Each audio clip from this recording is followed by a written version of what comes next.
적어왔습니다.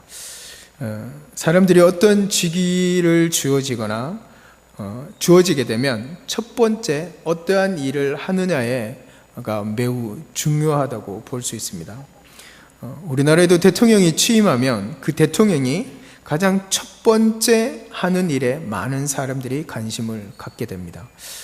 그것은 그 사람의 스타일을 알 수 있기 때문입니다. 가난한 사람에게 관심이 있다면 먼저 가난한 사람들을 만나볼 것이고, 어떠한 중소기업에 관심이 있다면 중소기업을 먼저 만나볼 것이고, 국방에 관심이 있다면 국방부를 찾아가 볼 것입니다. 첫 번째 행하는 것을 통해 그 사람이 어떠한 일을 할 것인가를 알 수 있기 때문입니다. 제가 신학교를 다닐 때 충남 서산에 있는 바닷가에 자그마한 교회가 있었는데 그리로 농어촌 사역을 갔었습니다.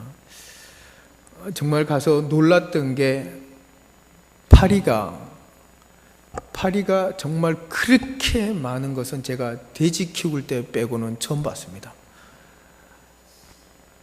농촌 선교를 갔는데 가서 이제 저희가 정심을 내서 더우니까 마당에 들마루가 있는데 마당에다가 이제 밥상을 차려놓고 밥을 푸고 반찬을 이렇게 진열해 놨습니다. 정말 파리가 많아서 하얀 쌀밥이 까맣게 보일 정도로. 그래서 갔던 모든 스태프들이 그 파리를 쫓아가면서 정말 파리가 많다. 저는 거기서 느꼈습니다. 10가지 재앙 중에 파리 재앙이 이런 거겠구나.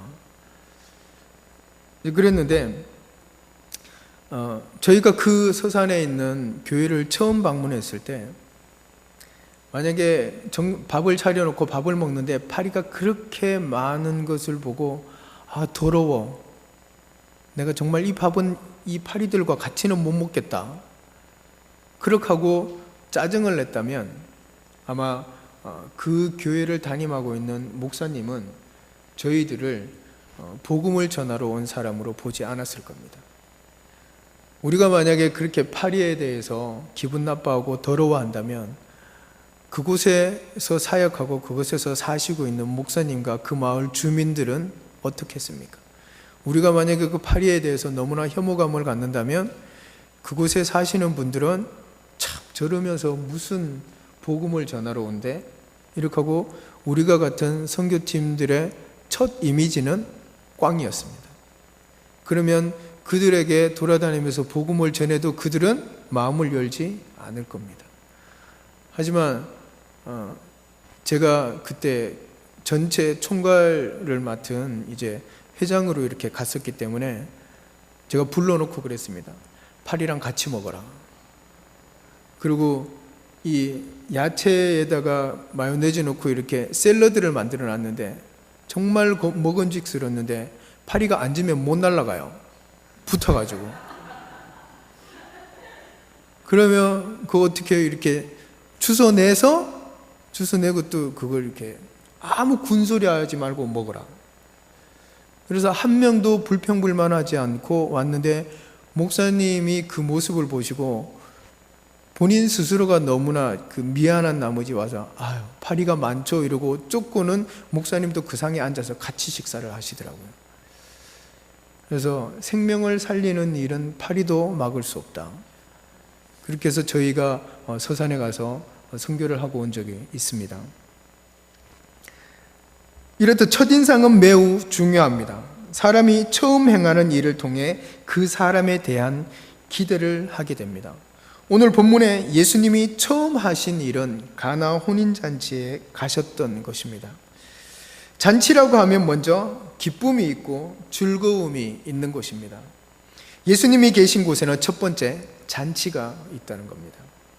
예수님께서 처음 기적을 나타내신 곳이 다름 아닌 바로 잔치집이었다는 것입니다. 왜 예수님께서 잔치집에서 처음 기적을 나타내셨을까요? 이 말씀의 전제는 왜 예수님이 잔치집에서 기적을 나타내셨을까? 이거를 우리가 전제로 생각해서 볼 때 예수님이 계신 곳에는 잔치가 있다는 겁니다. 그래서 기쁨과 즐거움과 웃음이 있어야 한다는 것이죠. 그러므로 교회는 기쁨이 있어야 됩니다.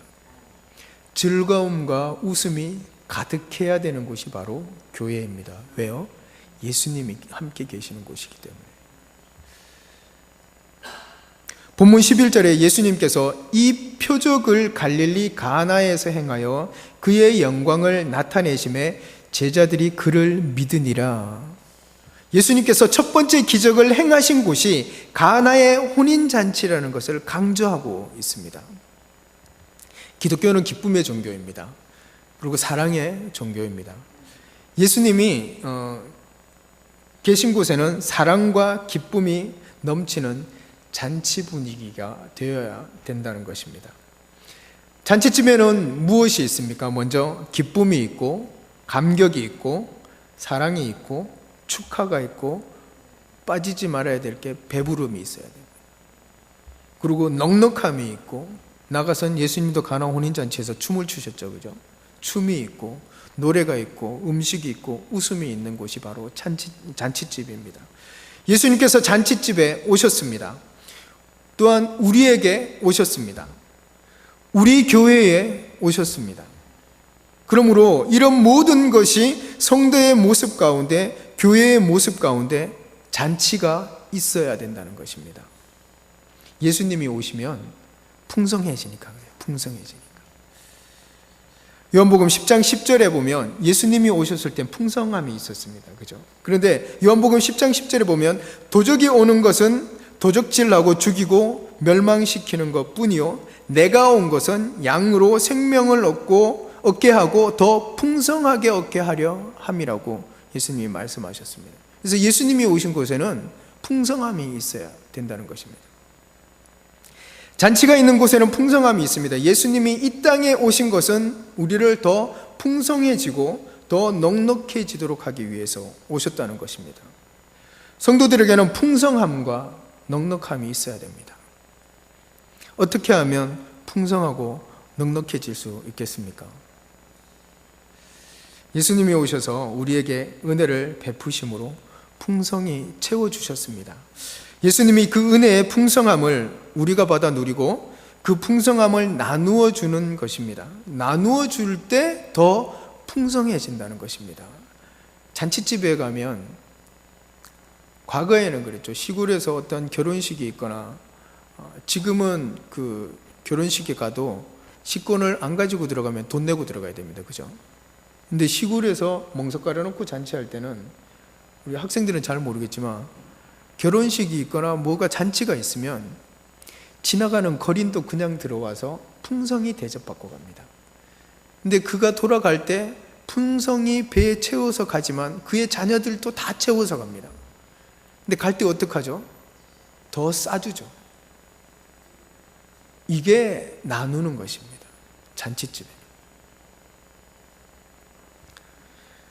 또한 누가복음 6장 38절에 주라 그리하면 주실 것이니 곧 후이되어 누르고 흔들어 넘치도록 하여 너희에게 안겨주리라. 너희가 헤아리는 그 헤아림으로 너희도 헤아림을 도로 받을 것이니라. 그러면 시골에서 쌀자루에 쌀 넣다 보면 그죠? 이게 그냥 살며시 부어서 바로 묵지 않습니다. 많이 담기 위해서 대박에 담을 때도 담고 난 다음에 이걸 흔들죠, 그죠? 빈 공간에 찾아 들어가도록. 그러고 난 다음에 이걸 흔들고 난 다음에 안 되면 이렇게 탁탁탁 또 치잖아요, 그죠? 그렇게 하고 난 다음에 그 위에 쌀을 더 담습니다. 그래서 옛날에 저희 어머니는 그 일반 대가 있고 봉두로 한 대 이런 말이 있었습니다. 그래서 사각 이 대박에다가 담고 이렇게 손으로 싹 깎아서 주는 건 그냥 한 대예요. 근데 봉두 한 대로 주세요 이러면 저희 어머니는 어떻게 했냐면 쌀을 담아가지고 이걸 싹 깎고 난 다음에 탁탁탁 쳐서 다시 넣고 그 위에다 쌀을 또 수북히 올려요. 올려가지고 정말 이 각도 잘 잡습니다. 쌀을 한 주먹 쥐어갖고 모서리에서부터 쫙 이렇게 올려요. 이렇게 내기퉁이 모서리에서. 그러면요 이게 피라미드처럼 이렇게 딱딱 사각이 딱 져요. 그렇게 해서 최대한으로 다 싸서 부어주는 이게 봉두 한 대예요. 교회는 이렇게 베풀어야 됩니다. 그래서 우리가 그렇게 넉넉히 줄 때 주님께서 우리에게 주시는데 누르고 흔들어서 채워주신다는 겁니다. 우리가 풍성하고 더 넉넉해지기 위해서 주는 것입니다. 우리가 줄 때 예수님도 주신다는 것입니다. 그냥 주시는 것이 아니라 누르고 흔들어 넘치도록 준다는 거죠. 그러므로 교회가 인색하면 합니다. 우리가 교회 전체를 우리가 건물을 가지고도 교회라고 하지만 이건 실질적인 예배당이고, 교회라는 뭐죠? 예수님을 믿는 공동체, 예수님을 믿는 사람들의 모임을 가지고 교회라고 하는 거예요. 그러면 교회로 가면 전체가 그렇게 베풀 수도 있지만 결국은 각 개인이 베풀 때 이게 전체가 교회가 베풀게 되는 거예요. 교회라고 해서 내가 헌금을 했기 때문에 교회에서 구제를 하고 알아서 다 해야 된다, 이게 아니라 내가 구제하면 그것이 곧 교회가 구제하는 거예요. 근데 이런 부분들을 인색하게 하지 말라는 겁니다. 인색하다는 것은 은혜가 없다는 거예요. 은혜가 넘치면 어때요? 풍성히 나눠줍니다. 은혜가 없으면 인색해지는 거예요. 하나님의 은혜를 모르면 인색해지는 것입니다.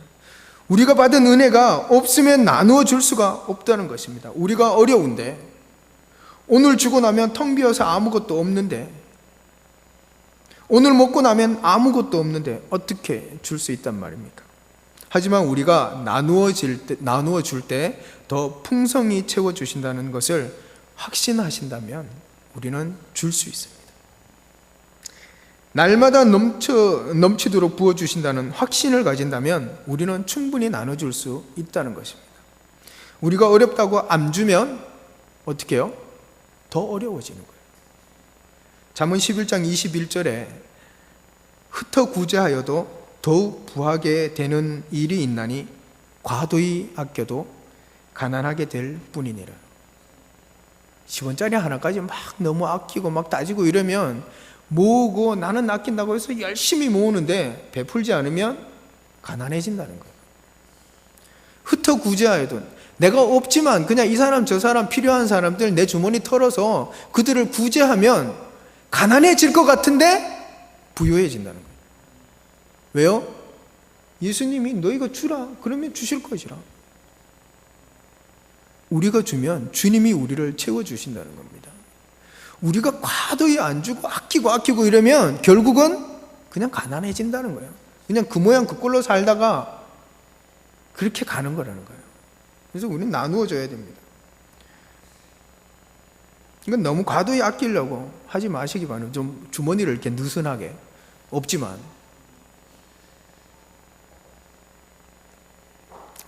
여러분 생각해 보십시오. 만약에 우리가 줄 때, 우리가 10을 주면 하나님이 100을 주시고, 우리가 100을 다 줬을 때 하나님이 1000을 주신다 그러면 안 줄 사람 누가 있겠습니까?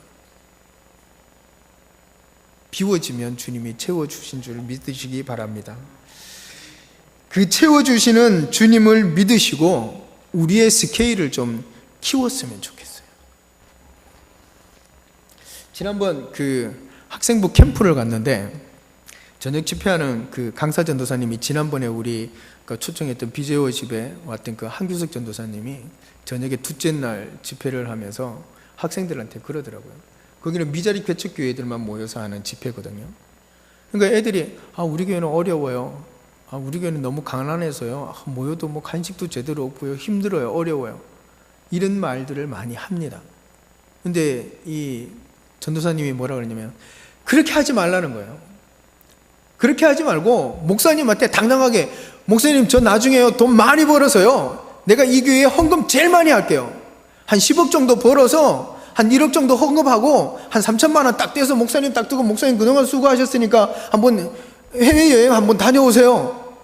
말이라도 이렇게 딱 하면 목사님 힘이 난다는 거예요.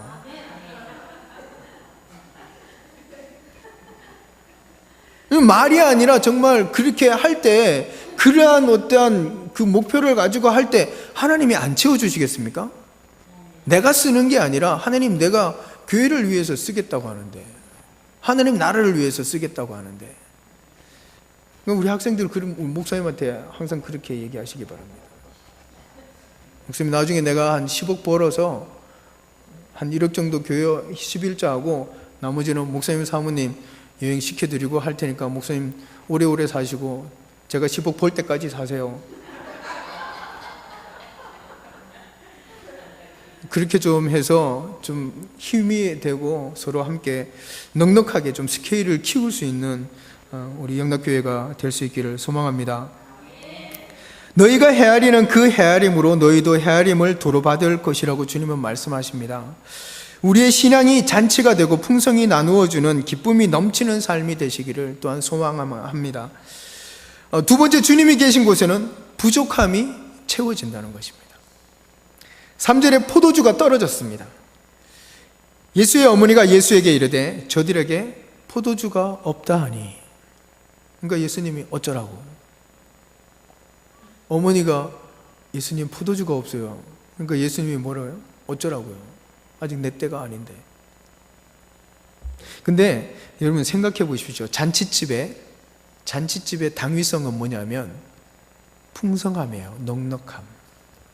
부족함이 없어야 된다는 거예요. 우리 속담에도 있죠. 소문난 잔치집에 먹을 것 없다고. 결혼식이나 잔치집에 가면요, 다른 거 필요 없습니다. 가서 뭐 결혼식 이벤트를 뭐 화려하게 하고 폭죽 터뜨리고 뭐 노래 잘 부르고 축구하고 이거 보다가도 잘 먹고 오면 야, 그 집 잔치 정말 잘했다. 사실이잖아요. 가서 뭐 잔치집에 가고 뭐 이벤트 보고 야, 막 정말 좋았다 이랬는데 먹으러 딱 가봤는데 먹다 보니까 앞에 사람 다 먹어서 내가 먹을 게 없어. 그러면 돌아오면서 욕하는 거야. 아유, 가봤더니만은 그 돈 쳐들이 가지고 뭐 이벤트하고 폭죽 터뜨리고 이렇게 해놓고 진짜 먹을 거는 아유, 손가락 빨고 왔다. 그래 잔치하면 안 된다. 이러고 오는 게 사람이에요. 잔치집의 당위성은 넉넉함과 풍성함입니다. 근데 오늘 이 잔치집에 모자라다는 거예요. 모자라다는 거. 잔치가 잔치되지 못하다는 말입니다.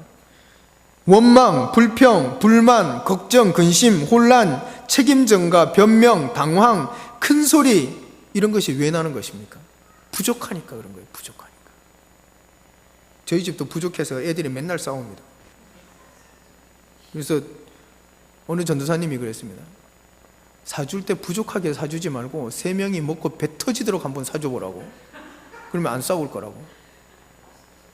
그래서 앞으로 좀 그렇게 해볼 생각입니다. 그런데 예수님이 오시면 이 모든 부족한 것을 다 채워주신다는 겁니다. 예수님이 계시니까 물로 포도주를 만드셨습니다. 물이 포도주가 됐다는 말입니다. 우리가 부족한 것이 있으면 주님께 구하면 주님이 채워주십니다. 너희가 받지 못하면 구하지 않기 때문에. 잔치의 당위성을 위해서는 예수님이 오셔서 채워주셔야 합니다. 우리가 일을 진행할 때 항상 느끼는 것이 부족함입니다. 모든 행사들을 보십시오. 모든 것이 넉넉하고 풍성한 가운데 진행되는 일은 거의 없습니다. 모든 것이 부족해서 해야 되나 말아야 되나 우리는 고민하면서 일을 진행합니다. 우리가 일을 진행함에 있어서 부족함 투성입니다. 그 부족함으로 인해 주님께 구하는 기도를 하게 됩니다. 동역자가 없으면 동역자를 위해서 기도하고, 물질이 없으면 물질을 구하는 기도를 하고, 시간이 없으면 시간을 구하는 기도를 하고, 환경이 어려우면 환경을 열어달라고 구하고, 구할 때 우리가 그렇게 구할 때 예수님이 오셔서 채워주신다는 것입니다. 마태복음 14장에 오병이어의 기적이 나옵니다. 남자 성인만 5,000명이었으니까 여자하고 아이를 합치면 한 1만 명은 되겠죠, 그죠? 그런데 부족했습니다. 보리떡 5개와 물고기 2마리로 누구를 배부르게 할 수 있습니까? 그러니까 그것을 제자들이 가지고 와서 주님께 구하니까 그 5,000명이 먹고 12강주리가 남았다는 거예요. 넉넉하다는 거예요. 풍성하다는 거예요. 여러분 생각해 보십시오. 이번 온 가족이 함께하는 예수님과 1박 2일 했잖아요, 그죠? 일단 처음엔 저도 재정의 어려움을 생각을 했습니다. 그런데 저는 지금까지 태어나서 아침 7시부터 숯불 피워가 고기 구워 먹는 거 처음이었습니다. 생각해 보십시오. 시간도 넉넉했죠. 물도 넉넉했죠. 마당도 넉넉했죠. 먹을 것도 풍성했죠. 음료수도 먹어도 있었고, 정말 놀라운 건 미꾸라지 200마리 가지고 밤 12시가 넘어서 어죽을 끓여서 가져갔는데 그걸 다 먹었다는 거예요. 이렇게 넉넉했습니다. 그리고 물질적으로도 부족할 줄 알았는데 남았어요. 그래서 이 남은 거를 어떻게 해야 될지 모르겠어요. 그래서 다시 기관에는 좀 그냥 돌려주려고 교육비로 그렇게 생각하고 있습니다.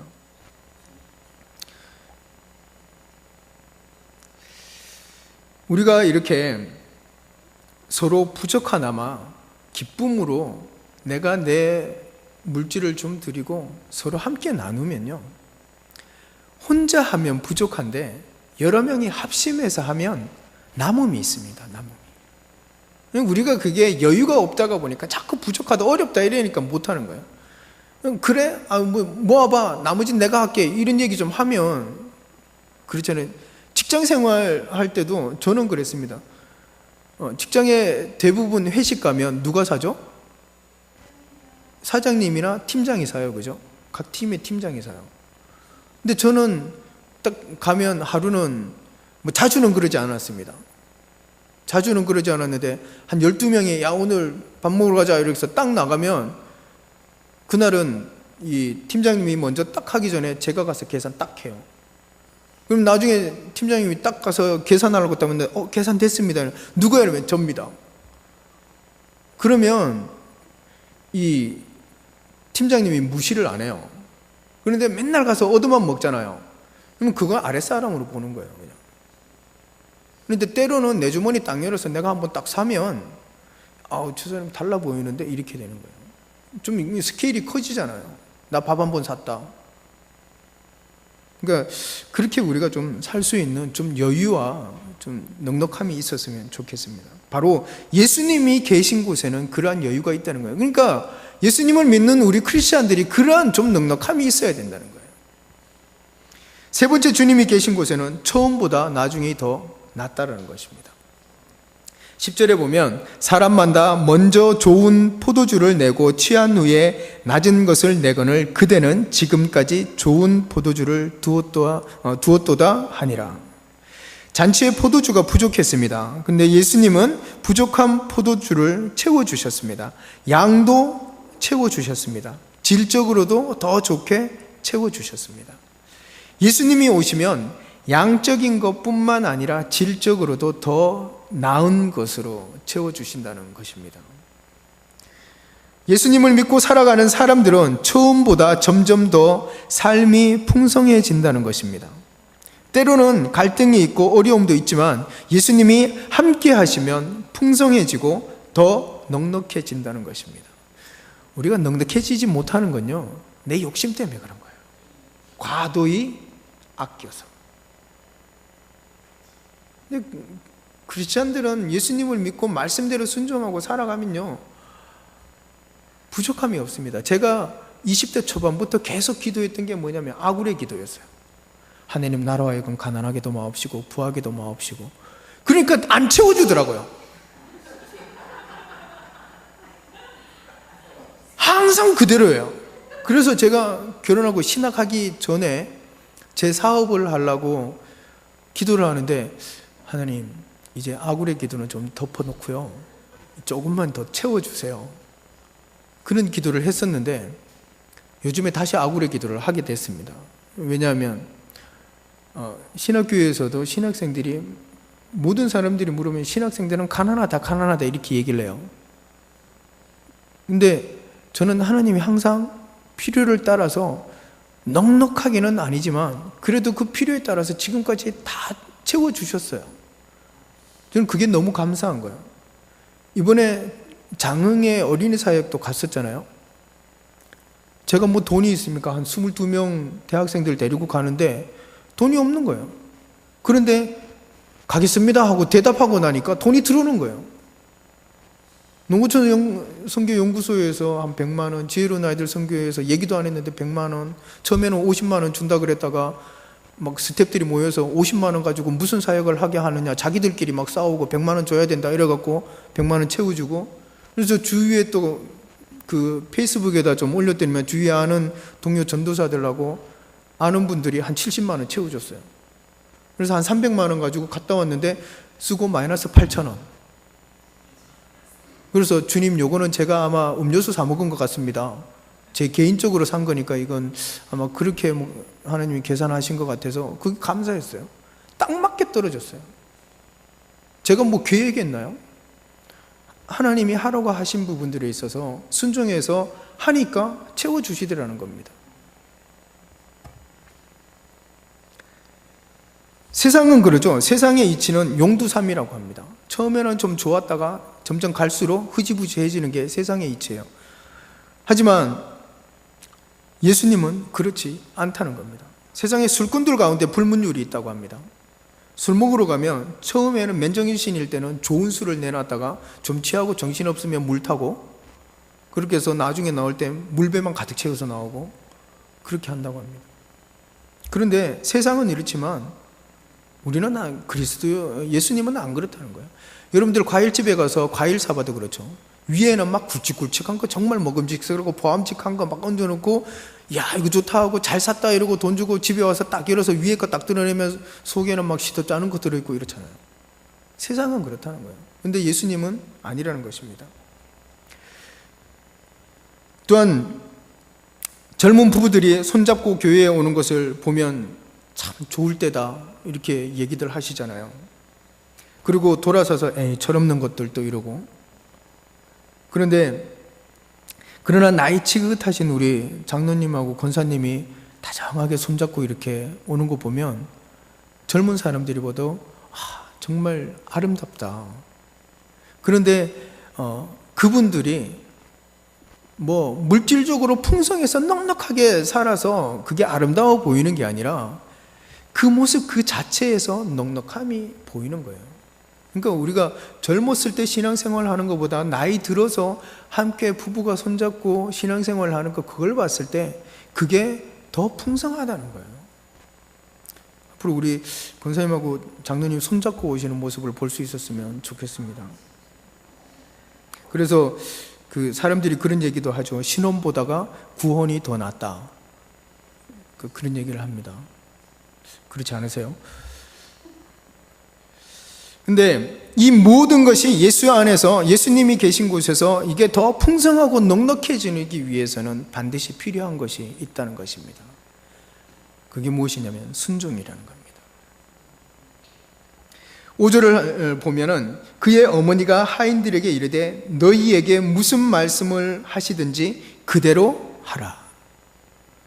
이유를 묻지 않았다는 거예요. 하인들이 물 채워. 왜요? 그러면 냅둬. 이랬으면 포도주 안 생겼죠. 근데 예수의 어머니께서 너희에게 무슨 말을 하든지 그대로 하라. 예수님이 항아리에 물 채워라. 이유 묻지 않고 그냥 물 갖다 채웠어요. 아구까지 꽉 떠다 줘라. 왜요? 아니요, 그냥 떠다 줬어요. 그러니까 난리 났잖아요, 연회장에서. 야, 그때는 처음에는 좋은 술을 내다가 나중에 점점 안 좋은 거, 약한 걸 내는데 당신은 지금까지 좋은 것을 두었도다. 무슨 결과죠? 순종의 결과입니다. 순종은 망설이는 게 아닙니다. 재보는 게 아닙니다. 순종은 그냥 즉시 하는 겁니다. 이해가 되면 순종하고, 이해가 안 되면 어떻게 해야죠? 이해가 안 되면 순종하고, 이해가 안 되면 안 해. 이건가요? 이해가 되면 순종하고, 이해가 안 되면 복종하면 되는 거예요. 복종하면. 군인은 상관의 명령에 절대 복종한다요. 이유가 없어요. 그러니까 이해가 되면 순종하고, 이해가 안 되면 그냥 복종하면 되는 거예요. 하인들이 망설이지 않고 항아리에 물을 채우고 물을 떠서 연회장에게 갖다 주었을 때 잔치가 더 풍성해지고 더 넉넉해졌으며 잔치가 잔치다워졌다는 것입니다. 순종이 낳은 바로 결과입니다. 예수님이 계신 곳에는 부족함이 채워집니다. 그리고 처음보다 갈수록 질적으로나 양적으로 풍성해진다는 겁니다. 우리가 순종할 때 말입니다. 예수님을 모신 저와 여러분이 순종함으로 풍성함과 넉넉함으로 시간이 지날수록 신앙이 성장하며 깊어져가는 믿음의 가정들이 될 수 있기를 간절히 소망합니다. 기도하겠습니다.